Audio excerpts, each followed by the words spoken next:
Good morning सगळ्यांनी. आज जरा जांभळं खायचा बेत होता. खरं यो पाऊस पडला बघा. तरी बी पाऊस पडला तरी बी पोरांनी जाऊन जांभळं आणलेली. जांभळं आणल्यावर मस्त धुवून बिवून जांभळं घेतली, मीठ पीठ टाकून सुप्रियान आणि मी जरा धुतली आणि सगळ्यांनी मिळून खाल्ली. मस्त लागत होती बघा जांभळं. पाऊस पडायचा दिवस चालू झाल्यात आणि त्यात जांभळं खायची म्हणजे मज्जाच वेगळी. आम्ही बी खाल्ला आणि आमच्या ब्लॅकीन बी खाल्ल्या. ब्लॅकी बी जरा आमचं नखरेवालंच आहे, जांभळं बिंबळं सगळं खात आहे.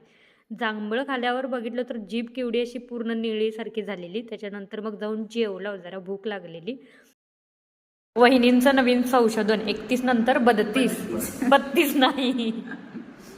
वहिनींचं 32चं संशोधन ऐकून जरा घरातनं बाहेर आला. बाहेर येऊन बघितलं तर दाजीने म्हटल्याने बोर खराब झाला आहे, जरा रिपेअरी करायचा आहे, पाईप वडून काढूस सगळ्यांनी मदत करा. मग बोरचा पाईप वडून काढूस मदत केला. सोपं नव्हतं, जरा मोठा होता पाईप, त्यामुळे वडून काढताना लई दम लागला.